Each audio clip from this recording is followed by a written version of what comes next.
जय हिंद साथियों।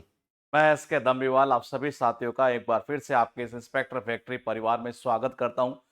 जैसा कि आप देख पा रहे हैं, हिस्ट्री के अंदर कई टीचर इसे हिस्ट्री में पढ़ाते हैं और कई इसे पॉलिटी में पढ़ाते हैं, लेकिन ये चैप्टर आपके एग्जाम के पॉइंट ऑफ व्यू से सबसे ज्यादा इंपॉर्टेंट है ये। और कौन सा है ये है दोस्तों, ये एक्ट है कुछ ये। अगर आपने कभी सुना हो मार्ले मिंटो, कुछ ऐसा सुना हो, मॉन्टेग्यू, चैम्सफोर्ड, तो ये इस तरीके के जो ये एक्ट है, एग्जाम में क्या पूछता है कि जनरली इन एक्ट के दौरान जो है, इन रिफॉर्म के दौरान ये क्या क्या चीजें की गई थी ये। और बच्चे को ये याद होती नहीं क्योंकि इतने सारे एक्ट है, लेकिन यकीन मानिए आज के बाद आप यही कहेंगे कि सारे याद हो गए ये, क्योंकि मैं आपको एक एक याद करवाते चलूंगा, एक एक चीज का एक एक वीडियो यहां पर मैं आपके लिए लेते आऊंगा। फिलहाल देखिएगा, मॉन्टेग्यू चैम्सफोर्ड, यानी ये हिस्ट्री का देसी जुगाड़ आपका चल रहा है और लिखा हुआ है कि मॉन्टेग्यू चैम्सफोर्ड सुधार 1919, यानी कि गवर्नमेंट ऑफ इंडिया एक्ट 1919 इसे कहा जाता है जी। ये अब आप कहेंगे सर याद कैसे करें, तो मैंने कहा आपको ये दिक्कत तो कभी आई नहीं है। मैंने आपको हमेशा 19 का एक कोड सिखाया है। ये बताओ क्या कोड सिखाया था? 19 का कोड मैंने आपको ये सिखाया था कि 19 को हम इस तरीके से लिख लेते हैं, ये 19, ये और ये क्या बन जाता है 19, यानी कि नाइस का ना अच्छा। तो कह रहा अच्छा अच्छा, मोटे हो गए चिलम पी पी कर। देखना ये मैंने कहा क्या कह रहा है ये, हमारे यहां इंडिया में तो लोग क्या कहते हैं, ये हमारे इंडिया में क्या कहते हैं, अच्छा अच्छा मोटे हो गए चिलम पीकर। तो भाई साहब ये मॉन्टेग्यू चैम्सफोर्ड, ये तो मोटे यानी मॉन्टेग्यू, चिलम यानी कि चैम्सफोर्ड। ये और कब 1919 एग्जाम में पूछ लेता है ये। अब याद यह तो हो गया ये। मैंने कहा मॉन्टेग्यू क्या था इस दौरान ये था secretary of state for India, यानी भारत सचिव था, ये सचिव था जी। अब आप कहेंगे सर याद कैसे करेंगे ये? मैंने कहा अच्छा अच्छा मोटे हो गए चिलम पे करिए। मोटे सच्ची में, हाँ सच्ची में, हाँ सच्ची में मोटे हो गए। या फिर भाई साहब इसने सीक्रेट जो है ना कैसे मोटा हुआ किसी को बताया नहीं, सीक्रेट रखा इसको ये। अब ये तो क्या था, सचिव था ये। और जो ये था चैम्सफोर्ड, ये वायसराय था ये क्या था, वायसराय था ये। कैसे याद करोगे? मैंने कहा भाई साहब चिलम, और भाई साहब इसको इंग्लिश से रिलेट कर देते हैं ये। अगर कोई इंसान चिलम पिएगा ना तो विष के समान होती है ये। क्या होती है? विष के समान होती है, जहर के समान होती है। वायसराय था ये इंडिया का ये। पॉइंट टू पॉइंट समझिएगा, एंड तक बने रहिएगा। शॉर्ट वीडियो भले ये होगा, शॉर्ट क्लास ये होगी, लेकिन आपको एग्जाम में बहुत फायदा करने वाला है ये। चाहे आप रेलवे की तैयारी कर रहे हो, चाहे किसी भी एग्जाम की तैयारी आप कर रहे हो ये। मैंने कहा मॉन्टेग्यू चैम्सफोर्ड, ये जो रिफॉर्म है ये कब 1919। कैसे याद किया? अच्छा अच्छा मोटे हो गए चिलम पे करिए। तो मॉन्टेग्यू क्या था इसमें?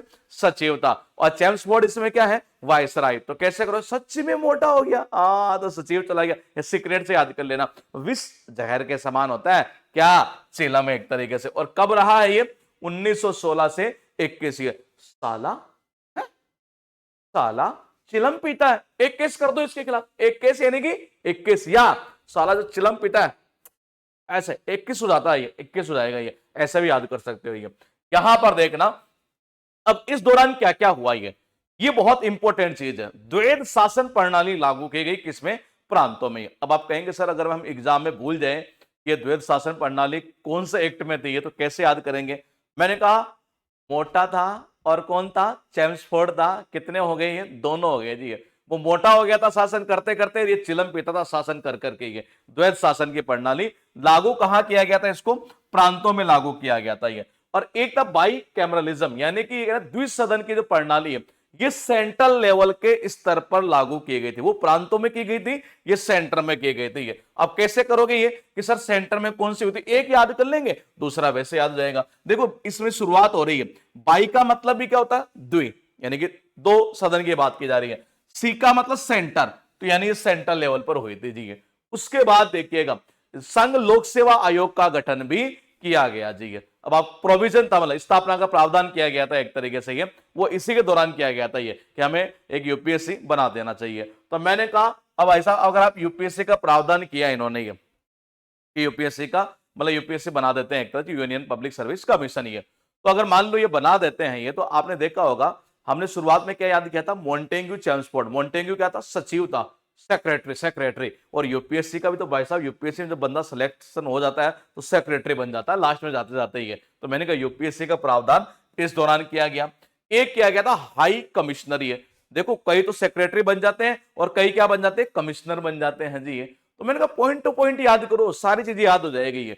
उसके बाद देखिएगा क्या कहना चाह रहा है ये, प्रांतीय प्रशासन, यानी कि इसमें प्रशासनिक सुधार किए गए थे एक तरह से, या वही चीज है ये यहाँ। अच्छा इसको ऐसे रिलेट कर देना भाई, आप यूपीएससी का लेके आ रहे हैं, हाई कमिश्नर ला रहे हैं ये, तो इन लोगों का काम क्या होता है, प्रशासन को सुधार करना ही है। तो एडमिनिस्ट्रेटिव जो रिफॉर्म्स है वो इंट्रोड्यूस किए गए थे इस दौरान। ये यहां पर कहना चाह रहा है भारत सरकार या अधिनियम जिसको अभी हम बात कर रहे हैं, प्रांतों में द्वैध शासन लागू किया गया था। प्रांतों में कौन सा था, द्वैध शासन। और सेंट्रल लेवल पर क्या किया गया था, द्विसदन प्रणाली है। इसमें एक चीज और हुई थी, वो क्या हुई थी कि जो जो ये था ना द्वैध शासन जो लागू किया गया था प्रांतों में, इसमें क्या दो लिस्ट थी, एक रिजर्व लिस्ट थी, एक ट्रांसफर लिस्ट थी।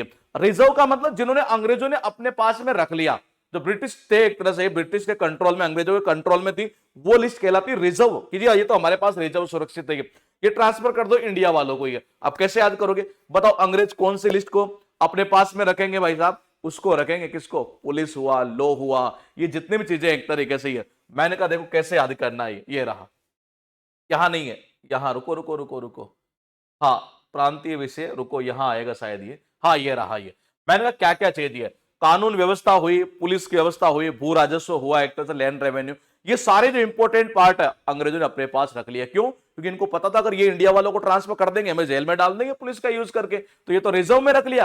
बोले भारत वालों को क्या दिया, और वो वैसे मोटे हो रहे थे यार ये, हाँ हाँ क्या हो रहे थे, मोटे हो रहे थे, चिलम पी रहे थे। तुम अपने स्वास्थ्य में ध्यान दो, एजुकेशन में ध्यान दो। ये तो इंडिया वालों को भाई साहब ट्रांसफर कर दिए थे, और कौन से सब्जेक्ट ट्रांसफर कर दिए थे ये, वो जरा यहां पर लिखा हुआ है या नहीं है, यहां होगा शायद ये रहा ट्रांसफर लिस्ट। ये शिक्षा, स्वास्थ्य और स्थानीय प्रशासन जो है, ऐसे विषय जो है ये वो भाई साहब भारतीयों के पास में रहेंगे। ये किसके पास, भारतीयों के पास में। और इनके पास खुद के पास क्या रहेगा, इनके पास पुलिस हुआ, लैंड रेवेन्यू हुआ एक तरह से, ये सारी चीजें जो थी एक तरह से वो इनके पास में थी। अब ये कहना चाह रहा है कि यहां एक पॉइंट और था, ये तो हो ही गया, आरक्षित वाला मैंने बता दिया। ये हाँ द्विसदन प्रणाली क्या थी, ये देखो द्विसदन ये सेंट्रल लेवल पर थी। जैसे अभी आपने देखा होगा राज्यसभा और लोकसभा है ये, तो वैसे आपने देखा होगा कि स्टेट की ओर जब चलते हैं तो वहां होता है क्या, विधानसभा और एक विधान परिषद होती है। ये पता आपको, ये बिल्कुल पता है। ये तो द्विसदन का ये मतलब प्रणाली एक तरीके से। ये तो जो निम्न सदन होता है उस क्या बोलते हैं, उसको विधानसभा बोलते हैं ये, और जो उच्च सदन होता है वो क्या कहलाता है, राज्य परिषद कहलाता है। ये आप इसमें भी एग्जाम में एक चीज और पूछ सकता है ये, और वो क्या पूछ सकता है जरा देखिए, ये तो हम याद कर लिए, ये वाला पॉइंट ये कि जो उच्च सदन है ना उस समय इसमें 60 सदस्य थे। ये कितने, 60 सदस्य। जो लोअर था उसमें क्या था, 145। ये इनका टेन्योर था 3 साल का, इसका था 5 साल का। ये और देखो याद कैसे करना, ये इंपॉर्टेंट चीज है दोस्ती। है देखो नीचे वाले जो लोग हैं ना वो तो एक बार में किसी को भी पटा लेंगे, हाँ एक बार में पटा लिया, यानी कि 45, तो 145 सदस्य थे ये।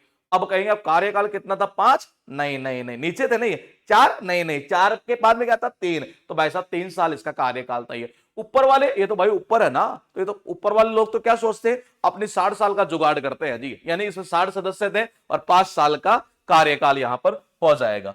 और ये देखो यूपीएससी का मैंने अभी बता ही दिया आपको, ये कि ये 1 अक्टूबर 1926 को इसी की रिकमेंडेशन पर एक तरीके से ये इसको किया गया था, एक तरह से ये 1926 में किया गया था। और यूपीएससी में भाई साहब जो सिलेक्शन हो जाता है ना उसकी छवि बहुत अच्छी हो जाती है, छवि यानी कि 1926 की। फिर देखो लास्ट पॉइंट है ये, उच्च आयुक्त की अगर बात करें तो इसकी शुरुआत 1919 भारत सरकार के अधिनियम के तहत हुई थी। उच्च आयुक्त का मतलब क्या होता है उसको समझिए, भारतीय विदेश में एक अधिकारी जो कॉमनवेल्थ देशों में नियुक्त किया जाता है उसे उच्च आयुक्त कहा जाता है। ये अब मैं आपको इसका पूरा अगर सार पूछूं तो मेरे हिसाब से आप सारा बता देंगे। ये देखना पॉइंट टू पॉइंट सुनिएगा जरा ये, क्योंकि आपको बहुत मजा आने वाला है। मॉन्टेग्यू चेम्सफोर्ड रिफॉर्म कब, मोटे चिलम पीता, अच्छा अच्छा मोटे हो गए चिलम पीकर, 1919 भारत सरकार अधिनियम 1919 के नाम से जाना जाता है। ये पहला पॉइंट हो गया। मॉन्टेग्यू सच्ची में मोटा हो गया, सच्ची होता है। चिलम वाइस राय था जी, ये हो गया ठीक है। उसके अलावा यूपीएससी का प्रावधान किया गया ये, क्यों, क्योंकि भाई सचिव बन रहा है तो सचिव कहां, यूपीएससी में बनता है। कमिश्नर, हाई कमिश्नर काम नहीं, यूपीएससी मतलब यूपीएससी से एक तरह से हाई कमिश्नर का प्रावधान किया गया। द्वैध शासन की प्रणाली और द्विसदन, द्विसदन कहां होता है, सेंट्रल लेवल पर, और द्वैध शासन कहां पर, स्टेट लेवल पर। ये जो प्रांतों के अंदर, मतलब कि प्रांतों की बात कर लेते हैं, प्रांतों की बात कर रही है, वहां लागू करेगा। और वहां भी 2 प्रकार की लिस्ट थी, एक ट्रांसफर लिस्ट थी, एक रिजर्व लिस्ट थी।